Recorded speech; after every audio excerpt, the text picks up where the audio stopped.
इसका ये क्यूब है बेटा, इसकी लेंथ ब्रेड्थ और हाइट तो हर सेम है, लेकिन इसका टोटल अगर वॉल्यूम हो तो लेट्स सपोज कि इसके वॉल्यूम को वी नॉट से रिप्रेजेंट कर देते हैं, और जब वी नॉट इसका वॉल्यूम है तो उस वक्त जो टेम्परेचर है वो टी नॉट है।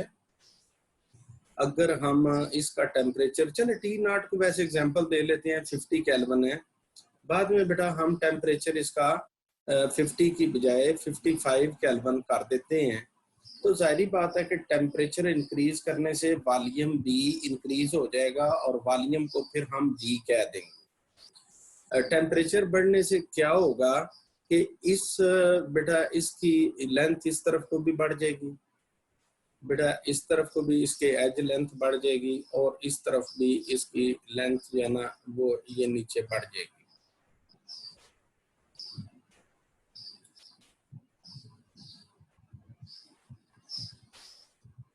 ये समझे, तो इसकी जब लेंथ बढ़ेगी तो अल्टीमेटली ये सिचुएशन इसकी आ जाती है।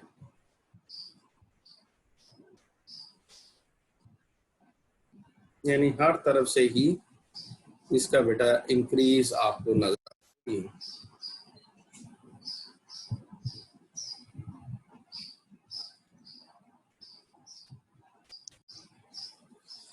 इसका समझने कि ये वॉल्यूम इंक्रीज होके वी हो गया, पहले वी नॉट था अब वी हो गया। तो इस टॉपिक को अगर हम शुरू करते हैं तो इसमें हम लिखेंगे कि डेल्टा वी जो होता है वो बेटा डायरेक्टली प्रोपोर्शनल होता है ओरिजिनल वॉल्यूम के।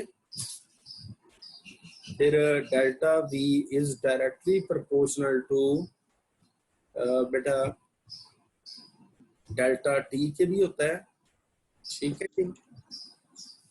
और इसमें मैं आपको बता दूं कि अगर आपको इस टॉपिक के अंदर डेल्टा टी कैलकुलेट करना हो तो वो तो सिंपल होता है कि बाद वाला टेम्परेचर यानी final temperature minus initial temperature, और अगर आपको वॉल्यूम चेंज कैलकुलेट करनी हो कि कितनी चेंज हुई तो हम बोलेंगे देखें बाद में जितना वॉल्यूम हो गया उसमें से पहले वाला वॉल्यूम माइनस करते हैं। तो ये दो तो चीजें आपके लिए।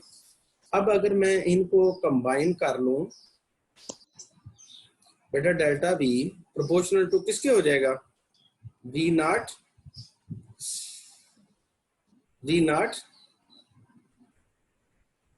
Delta T. फिर ये भी हमें पता है कि डेल्टा वी के बाद अगर ये साइन ऑफ प्रोपोर्शनैलिटी खत्म करें तो कांस्टेंट आता है, लेकिन लीनियर में तो अल्फा आता था ना, वॉल्यूम वाले में बीटा आता है। बीटा बीटा इज द ये कोएफिशिएंट ऑफ थर्मल एक्सपेंशन है, और साथ में आ जाएगा वी नॉट और डेल्टा टी। और अगर हम यहाँ पे डेल्टा वी की वैल्यू निकालें जो कि होगी V minus V naught which is equal to beta V not delta T, और V is equal to V naught plus beta V not delta T, V is equal to V naught 1 plus beta delta T. ये beta हमारा formula drive हो गया, ठीक है जी, volume expansion के लिए। और इसके अंदर अब यहाँ पर जो है ना अगर बीटा की वैल्यू, ठीक है जी, अगर कैलकुलेट करनी हो आपने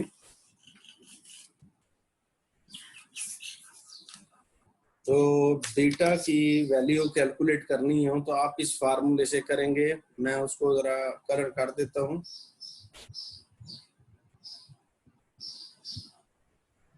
चेंज करके यहाँ से बीटा की वैल्यू आप निकाल सकते हैं। ये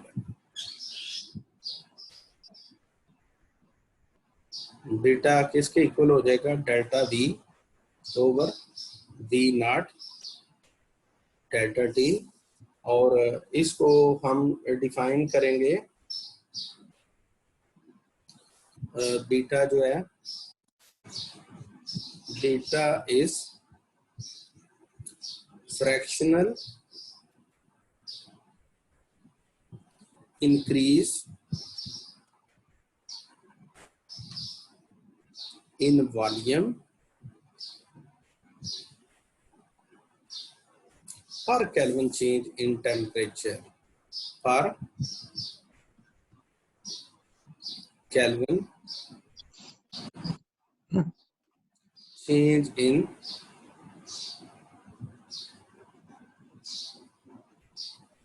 temperature.